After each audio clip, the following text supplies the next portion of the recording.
Hello Cruellas, mabuhay! This is Gazel Ortega again and welcome back to my YouTube channel. Kamusta po kayong lahat? Good morning, good afternoon, good evening. Anumang oras kayo nanonood sa akin ngayon, maraming po salamat. Sa mga bago ko dyan subscriber, returning viewers, maraming thank you.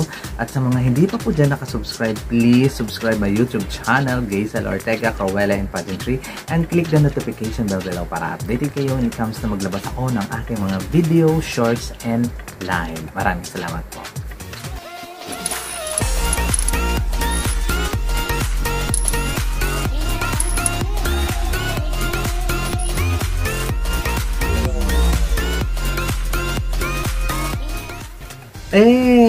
At ngayon maglalabas ako ng aking top 20 final prediction dito sa Miss Grand International 2023. Talaga lang naman, inaantay ba ninyo ang aking prediction kung sino ang kakabog sa Miss Grand International 2023. So, isa-isahin ko sila dito, nilagay ko sila dito ng bonggang-bongga, isa-isahin kung bakit sila ang ipinasok ko. Grabe, naglista ako ng mga kumabog, naglista ako ng mga dapat makapasok sa top 20. Umabot siya ng 30 for the first time sa history ng Miss Grand International. Umabot siya ng 30 na pwede makapasok as a semi-finalist sa Miss Grand. Ibig sabihin, pakabog at pabongga na yung mga pa-eksena ng Miss Grand at yung mga girls ay very maganda na yung credential, maganda na yung eksena, maganda yung performance. Kaya hirap nang mag-predict kung sino ang mananalo bukod doon sa pa-eksena ni Uncle Nawat na nakapili na daw siya ng top 2 para sa top 5. Nakapili na siya ng 2 para doon sa top 5. Nakakaloka yun, no? Mga pa-statement. So, nakapili na daw siya ng top 20 at yung may top 2 na daw siya sa top 5. So, 3 na lang. Kung sino ang hindi makikipagbardagulan, maliligwak ng tuluyan. So, nakakatakot lang yun yung part na yun. At hopefully, ang top 20 ko ay yun din yung personal choice ni Nawat sa kanyang semi-finalist sa Miss Grand International 2023. At sa magsisimula na tayo ngayon sa aking number 20. Diba? My number 20 on my list is Miss Grand Guatemala. Diba? Nilagay ko si Guatemala dito sa aking top 20 kasi parang nakikitaan ko siya ng something special. Ang ganda ng kanyang performance sa swimsuit, sa gown. Walang masamang tinapay. Kaya nakakatakot talagang papasok si Miss Guatemala sa top 20 ng Miss Grand International. At marami talaga akong niligwak para sa kanya. Maipasok ko lang dito siya sa aking prediction. My number 19 on my list is Miss Grand Nigeria. Si Nigeria, I'm sure makakapasok. Isa siya sa mga isa sa mga dalawang paborito ni Mr. Nawat or ng sambayanan na makapasok sa semifinals na black, na women with color. Si Miss Nigeria, performance-wise, everything, lalong matalino pa. Kaya, nilagay ko siya sa aking number 19. My number 18 on my list, Miss Grand Laos. Si Miss Grand Laos, habang tumatagal, umaangat yung eksena niya. Pero doon ako sa part na pag kinausap siya ay medyo aanga-anga siya. Or hindi rin siya makakaintindi ng English. Parang ganon. Kaya nilagay ko lang siya sa aking number 18 kasi nga doon sa kanilang closed door interview ay medyo talaga siya sa akin. Wala talaga siya. As in, wale talaga siya doon sa eksena. My number 17 on my list is Miss Grand Honduras. Si Miss Grand Honduras na walang malay, charot lang, magaling. Performance, lahat, national costume, swimsuit, gown, at sa pakaibang mga event pa, nag-shine talaga si Honduras, lalong-lalo na sa kanilang headshot photos. So, Nung mga una, hindi talaga siya napapansin, pero habang tumatagal, papasok na ng papasok ng papasok at paangat din siya ng paangat ng bonggang-bongga. Kaya nilagay ko siya sa aking number 17. My number 16 on my list is Miss Grand Uzbekistan. Matalino tong batang to. Ayoko lang talaga ng swimsuit competition niya. Masyado siyang magaslaw, OA ang eksena. Although Miss Grand yun, pero sana naman naman yung pagka-grand. I-minimize naman, hindi yung ganun ka-OA. Doon lang talaga sumira yung kanyang sa akin. Mataas sana yung kanyang placement for me, but sa ginawa niya nung preliminary competition, swimsuit competition gown, nilagay ko lang siya sa aking number 16. My number 15 on my list is Miss Grand Vietnam. Si Miss Grand Vietnam na obviously papasok to. Posibleng hindi.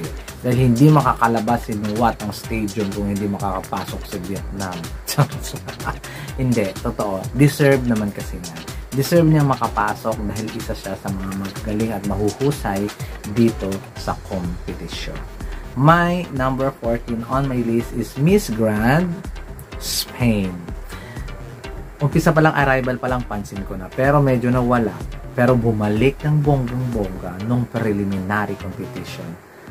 Swimsuit and gown. Kaya hindi pwedeng isnabin sa Spain. Ipapasok ko talaga siya sa number 14. My number 13 on my list is Miss Grand Myanmar. Oh my God. Nilagay ko lang siya sa aking number 14 kahit ang predicted, kahit yung iba ay nasa top 5 si Miss Grand Myanmar. Pero sa aking instinct, hindi. Kakabog siya. Kung kakabog, maganda ang gown. Yung swimsuit competition niya, medyo hindi okay. Hindi ako papabor dun sa mga ganong pasubsob, pasarela walk, tapos panguso at saka pairap. No, ang OA na. Pero yung gown niya, execution, the best. Then the national costume competition. At saka sa mga nakaraan pa, magaling talaga si Miss Myanmar. But still, nilagay ko siya sa aking number 13.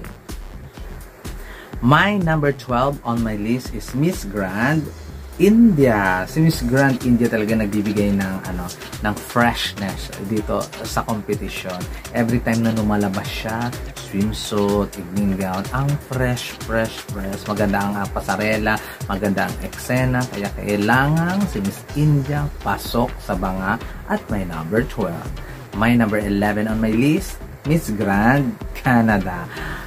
Nakakalungkot kasi sa swimsuit and gown ko, parang pasok talaga siya sa top 10. Pero nilaglag ko lang siya sa number 11 kasi dahil doon sa kanyang medyo payat look, hindi ko bet. Pero when it comes sa technical aspect, sa Q&A, whatsoever, sa beauty, pasok na pasok si Miss Canada. Kaya nilagay ko lang siya sa aking number 11. Ngayon guys, papasok na ako sa aking top 10. Hopefully mag-enjoy kayo dito sa aking top 10. My number 10 on my list, Indonesia. Rita Asha Worldwide. Although ang high placement sa iba, but for me, the beauty, everything, the performance ay pang top 10 lang talaga si Miss Indonesia. Hindi ko alam or hindi ko lang talaga siguro siya bet. Pero one of the strongest Asian na lumalaban dito sa Miss Grand International. My number 9 on my list, the Czech Republic. Si Czech na sobrang ganda, na sobrang appealing sa stage, ang charisma, hindi matatawaran. Ang performance, medyo madumi, but still, for me, Czech Republic is one of a kind at makakapasok talaga siya sa semi-finalist sa Miss Grand International. My number 8 on my list, another beautiful woman, the Netherlands.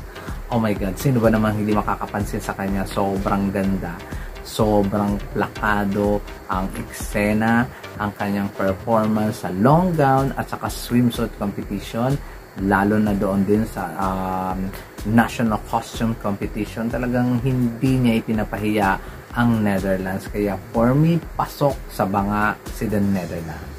My number 7 on my list, the Philippines, Nikki De Mora. Ang baba ng ibinigay ko sa kanya for my bias, for the most beautiful lady in the competition. Pero nandun pa rin ako sa, nakukulangan kasi ako sa performance niya sa swimsuit. Gown, okay. National costume, okay. Nandun na yung coronation glow na tinatawag. Pero once na i-apply niya to sa swimsuit round, kakabog siya ng bonggang-bongga. Papasok siya at kukuha siya ng corona. Nakakaloka. Sorry, but number 7 lang ikaw sa aking listahan. My number 6 on my list. Nalulungkot din ako. Bakit number 6 ko lang siya. Pero hindi ko na kayang palitan pa yung top 5 ko. But still, my number 6 on my list, Angola. Grabe, nalungkot talaga ako kasi hindi ko siya maisingit sa top 5 ko kahit anong gawin ko. Parang hindi ko itulak-abigin at pwedeng itulak-abigin yung top 5 ko. Kaya nilagay ko lang siya sa akin number 6. I'm so sorry. I know nakakabog ka pa bukas. Hopefully, ay hindi magkatotoo nga pang top 6 ka lang. Hopefully, makakapasok ka sa top 5. Pero sobrang deserve na Angola ang top 5. Ngayon, guys, magbibigay na ako ng aking final 5. Final prediction. Sino man dito sa 5 na napili ko na mag Miss Grand International ay okay lang. Wala akong question, wala akong even kay Philippines or kay Angola, wala akong violent reaction, or even nasa top 10 ko na to, Indonesia, Czech Republic, Netherlands, Philippines, Angola, even na kung sila man ang makoronahan, wala akong violent reaction. My number 5 on my list, Dominican Republic. Oh my gosh. Amazing performance, swimsuit, long gown, maganda ang kanyang gown, hindi ko lang bet yung kanyang cape na masyadong cheap. Maganda ang kanyang national costume, maganda ang mga previous ano ba tawag dito, performances. But nilagay ko lang siya sa aking number 5. Naghihinayang ako na hindi siya nakapasok doon sa private closed door interview. Yun lang naman. My number 4 on my list is Miss Grand Puerto Rico. Sa lahat talaga ng ang ganda ng kanyang gown. Yung iba hindi na-appreciate, but ako na-appreciate ko talaga ng bonggang-bongga. Lalong-lalo na sa swimsuit competition, magaling din siya. Kumbaga, si Puerto Rico, hindi siya papasabog na siya ang number 1 dito sa edition na to, or number 1 dito sa segment na to, but still nandun siya sa contention, hindi siya nawawala. Kaya nilagay ko siya sa aking number 4. My number 3 on my list, nasaktan ako ng very light kasi gusto ko man siyang iangat pero hindi na. Dito lang talaga ang kayang maibigay ko. Peru. Ang galing niya sa swimsuit. Sa gown, hindi ko bet yung gown niya. Masyadong OA. Tapos nadala din siya ng eksena ng gown. Hindi siya yung nagdala sa gown. Yun din yung sa Peru. Pero sobrang ganda. But still, makoronohan ka man dito sa competition, still walang problema. Pero sa listahan ko, number 2 ka, Peru. My number 2 on my list, USA. My gosh, nagdadalawang isip ako, talaga bang ilalagay ko siya sa umpisa or sa pangalawa? Kasi when it comes sa gown, performance, sa swimsuit, performance, at sa lahat mula nung umpisa, pinakabog si Miss USA. Hindi lang talaga siya pinapansin ng mga ibang vloggers, but still napapansin ko si Miss USA. I love her. I love her so much. Kaya nilagay ko siya sa aking number 2. And my predicted winner, my number 1 on my list, my Miss Grand International 2023, Colombia. Alam naman ninyo siguro yan, no? When it comes sa performance, wala na tayong issue dyan. When it comes talaga sa coronation, sa gown, sa swimsuit, every time na lumabas siya, ay nagsashine bright like ang diamond talaga siya. Kaya nilagay ko siya sa aking number 1 kasi sino ang makakapantay sa eksena niya? Kung meron man, tingnan natin sa finals kung sino talaga ang makakapantay sa kanya. But for now, siya ang aking predicted winner, Miss Grand Colombia. O, di ba? So, kayo guys, sino ang napupusuan ninyong manalo ng Miss Grand International? Ako, dito sa top 10 ko na to, hindi talaga ako magba-violent reaction kung sino man ang manalo ditong Miss Grand International 2023. Niluto man yan o hindi. Basta dito sa top 10 na to, bonggang-bongga na yan. Pero hindi natin alam kung sino talaga ang nag-shine doon sa personal, sino nag-shine doon sa mga staff ni Mr. Nawat, or sino ang nag-shine sa mata ni Mr. Nawat. So, mahirap i-predict, lalong-lalo na hindi naman sumasang-ayon. At last year na-predict ko si Miss Isabella Menin, pero this time, hopefully, si Miss Grand Colombia ang mananalo. Okay guys, maraming salamat. This has been Kazel Ortega. Thank you sa suporta. Sa lahat, I love you all. Paalam!